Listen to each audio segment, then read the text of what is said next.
প্রত্যেকটা খাবার কিন্তু অনেক বেশি মজা হয়েছিল। আর আমরা সবাই একসাথে খেতে বসেছিলাম, তাই আরো অনেক বেশি মজা লাগছিল। খাবার শেষ করে এখানে আমরা একটা মুভি বের করছিলাম দেখার জন্য। আর এখানে আমার ছোট বোন বসে ফোন টিপছিল। আর এটা হচ্ছে গিয়ে আমার ঈদের মেন ড্রেস। সন্ধ্যাবেলা হচ্ছে গিয়ে আমরা একটু বের হয়েছিলাম, তার জন্য এখানে আমি আমার আউটফিটটা বের করে নিয়েছি। আর এই ওয়াচটা হচ্ছে গিয়ে আমার হাজবেন্ড আমাকে ঈদ গিফট হিসেবে গিফট করেছে। আর ওয়াচটা কিন্তু আমার অনেক বেশি পছন্দ হয়েছে, অনেক বেশি সুন্দর। আর আরেক হাতে হচ্ছে গিয়ে আমি চুড়ি পরবো। আমার হাজবেন্ডে কিন্তু আমার সাথে ম্যাচিং করে ওয়াচ নিয়েছে। বেসিক্যালি ঈদের জন্য হচ্ছে গিয়ে আমরা ম্যাচিং ওয়াচ নিয়েছি। তারপর হচ্ছে সালামি নেওয়ার পালা। তো এখানে আমি আমার হাজবেন্ডকে সালাম করছিলাম। আর এটা কিন্তু আমাদের একসাথে প্রথম, তাই এই ঈদের জন্য আমিও অনেক বেশি এক্সাইটেড ছিলাম। সে হচ্ছে গিয়ে আমাকে নতুন 500 টাকা 2টা নোট দিয়েছে। তো আমি তো অনেক বেশি হ্যাপি ঈদের সালামি পেয়ে। আর এটা কিন্তু তার কাছ থেকে আমার জীবনের প্রথম সালামি। আর আমার হাজবেন্ড কিন্তু আমার ছোট ভাই বোনদেরকেও সালামি দিয়েছে, সেটা ক্লিপ আসলে নেওয়া হয়নি। তারপরেই তো আমরা বের হয়ে গেলাম ঘুরতে যাওয়ার জন্য। আর আমরা বের হতে হতে কিন্তু অলমোস্ট মাগরিবের টাইম হয়ে গিয়েছিল। আর এখানে আমার ছোট বোন আর ভাই হচ্ছে গিয়ে আমার ওয়াচটা কিন্তু আমার অনেক বেশি পছন্দ হয়েছে। রেস্টুরেন্টে যাওয়ার রাস্তাটা কিন্তু অনেক সুন্দর ছিল, আর ওয়েদারটাও অনেক সুন্দর ছিল। তো আমরা রেস্টুরেন্টে পৌঁছে গেলাম। তো ঈদের দিন বেসিক্যালি আমরা ব্ল্যাক ক্রাফট রেস্টুরেন্টে গিয়েছিলাম। ক্রাফটটা সবারই অনেক বেশি পছন্দ। এখানের অ্যাম্বিয়েন্স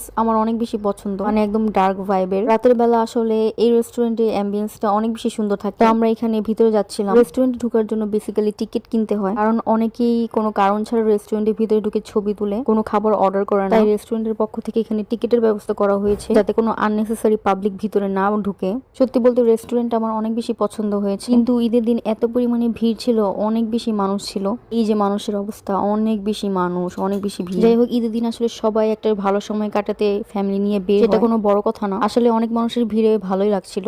তো অলমোস্ট 1 ঘন্টার উপর অপেক্ষা করার পর আমরা একটা টেবিল পেয়েছি। আর টেবিলটা কিন্তু অনেক সুন্দর পজিশনে আমরা পেয়েছি। আমরা কিন্তু একদম উপরে রুফটপে চলে গিয়েছিলাম। আর এখানে আমি আমার হাতের একটু স্ন্যাপ নিচ্ছিলাম। আমার চুড়িগুলো অনেক সুন্দর লাগছিল, আর আমার এই নেলসটা কিন্তু আমার অনেক বেশি পছন্দ হয়েছে।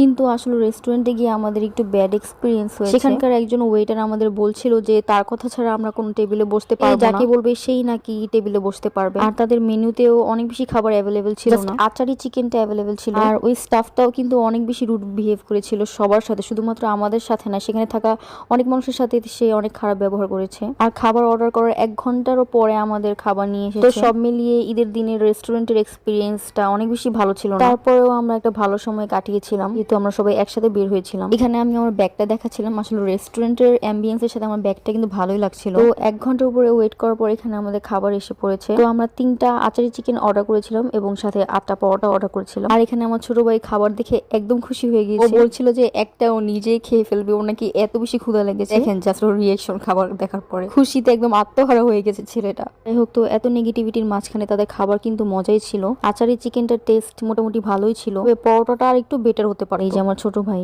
ফাইনালি খাবার পেয়ে তো সে অনেক বেশি খুশি। রেস্টুরেন্টে যাওয়ার পর সিট খোঁজার ঝামেলায় আমরা আসলে পুরো রেস্টুরেন্টে ঘুরে দেখতে পারিনি। তো খাওয়া দাওয়া শেষ